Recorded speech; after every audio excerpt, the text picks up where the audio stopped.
আলাইকুম, আমি হ্যাপি সিদ্দিকি। আজকে আপনাদেরকে রান্না করে দেখাবো মান কচু দিয়ে ইলিশ মাছের ঝোল।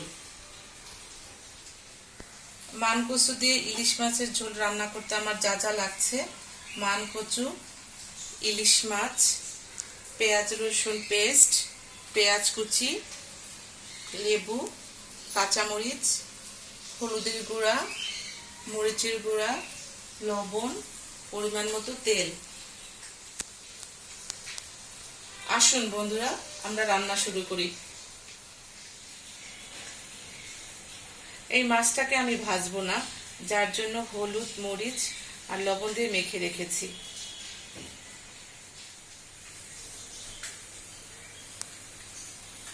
এটা মান কচু, এটাকে আমি কেটে সেদ্ধ করে ভালো করে ধুয়ে পানি ঝরিয়ে রেখেছি। দিয়ে দিচ্ছি তেল, পেঁয়াজ কুচি,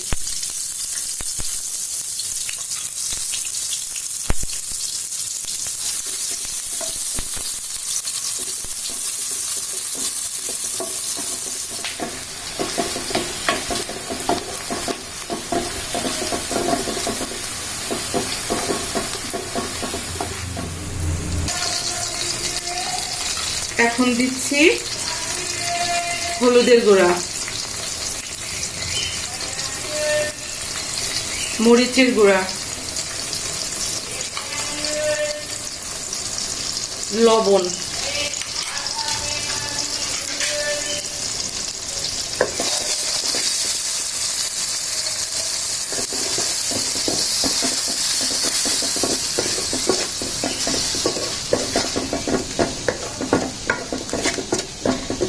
বন্ধুরা আমি একটা কথা বলে রাখি আপনাদেরকে, আমি সাধারণত ইলিশ মাছে রসুন দেই না, কিন্তু যখন আমি কচু দিয়ে রান্না করি ইলিশ মাছ, তখন হচ্ছে কি আমি একটু রসুন বাটা দেই, যাতে গলাটা না ধরে,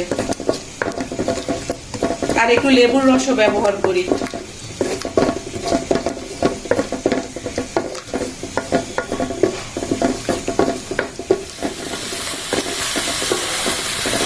ভালো করে কষিয়ে নিতে হবে, যাতে করে হলুদ মরিচের গন্ধটা না আসে।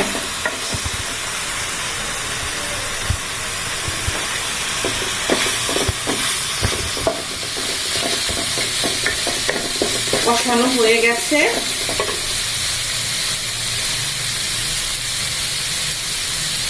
এখন আমরা দেব আগে থেকে সেদ্ধ করা সেই মান কচু। দিয়ে দিলাম মান কচু,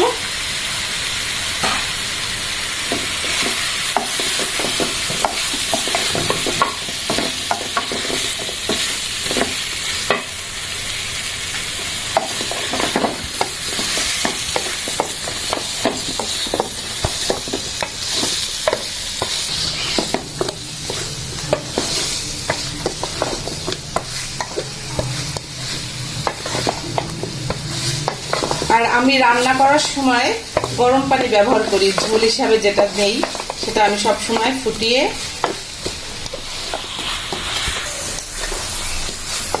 আমার কষানো হয়ে গেছে, এখন আমি দেব ফুটানো গরম পানি। দিয়ে দিচ্ছি পানি,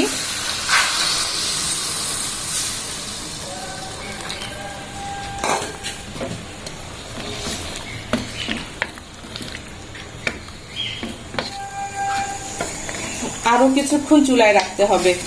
কচুটা যেহেতু আগে থেকে সেদ্ধ করা, তো আমাদের বেশিক্ষণ সময় লাগবে না এটা রান্না করতে।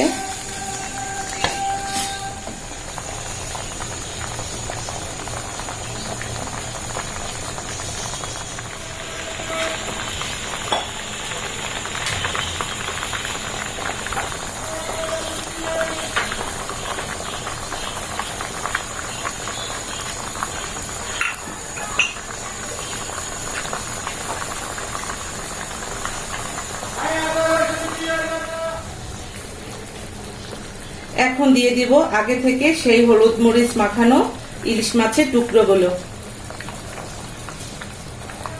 আপনারা কেউ যদি ভেজে দিতে চান সেক্ষেত্রে সেটাও দিতে পারেন, কিন্তু ইলিশ মাছ কচু দিয়ে রান্না করলে ভেজে না দিলে সেটা স্বাদ হয় বেশি।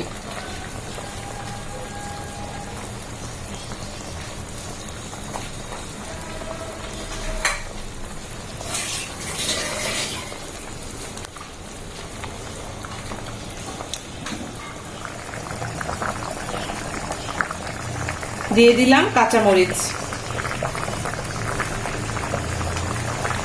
সামান্য লেবুর রস। এটা দিলে গলাটা ধরবে না আপনাদের, কচু যেহেতু গলা ধরতে পারে, সেক্ষেত্রে আমি সবসময় একটু হালকা, বেশি না, অল্প পরিমাণে লেবুর রস ব্যবহার করি।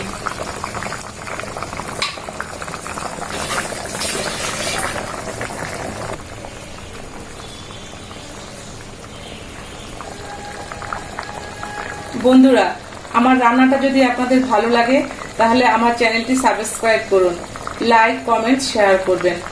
আর এই রান্নার পুরো প্রণালী আমার ডিসক্রিপশন বক্সে দেয়া আছে, ওখান থেকে দেখে নিতে পারেন।